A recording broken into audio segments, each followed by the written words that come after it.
अस्सलाम वालेकुम 10th class. आज जो हमारा टॉपिक है वो है equilibrium constant and its unit.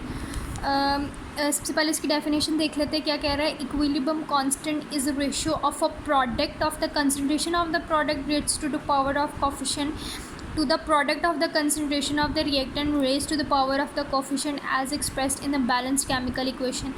आप इसका फार्मूला देखेंगे तो आपको समझ में आ जाएगी वो क्या कह रहा है। Kc that is the sign of the equilibrium constant, product of the concentration of the product हमने करना है प्रोडक्ट्स का, मल्टीप्लाई करना है उसकी प्रोडक्ट्स को और उनकी पावर को, जो जितनी भी उनकी पावर आई है 2 3 जितनी भी आ रही हैं।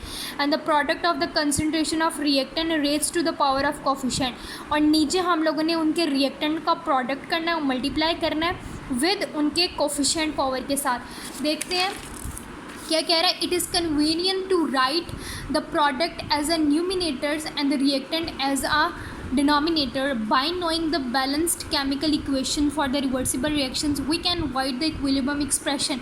कह रहे हैं कि हम किसी भी रिवर्सिबल रिएक्शन को अगर इक्विलिब्रियम रखें उसकी पूरी प्रॉपर के साथ कि कितने उसके कितने मोल हैं या कितने उसके कोफिशिएंट पावर्स आ रही हैं, तो we can calculate the numerical value of the Kc by putting the actual equilibrium concentration of the reactant and product into the equilibrium expression।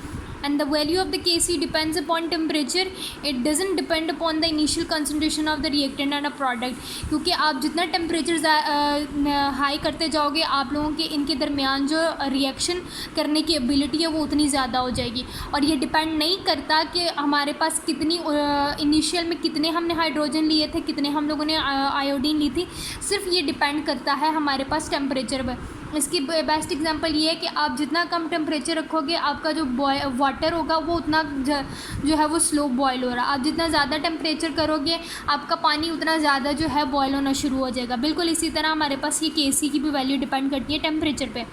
Kc has a no units in the reaction with the equal number of mole on a both side.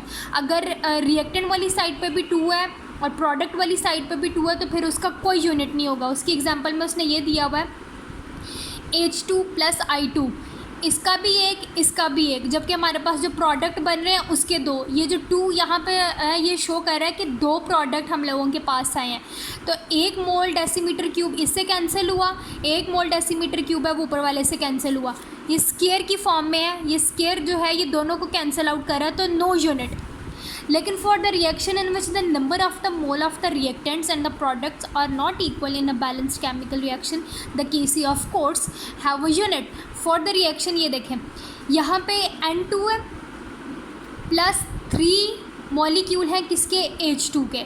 अब यहाँ पे 2 molecule हैं ammonia के। जब हम लोगों ने इसे कांस्टेंट वाले एक्सप्रेशन में लिखा तो सबसे पहले ऊपर प्रोडक्ट आया, प्रोडक्ट की कितनी पावर थी 2, NH3 का स्केयर आया ये वाला स्केयर। अब नीचे हम लोगों ने Na2 लिखा, प्रोडक्ट किया किसका, हम लोगों के पास रिएक्टेंट का प्रोडक्ट N2H2। यहाँ पे आप लोगों के पास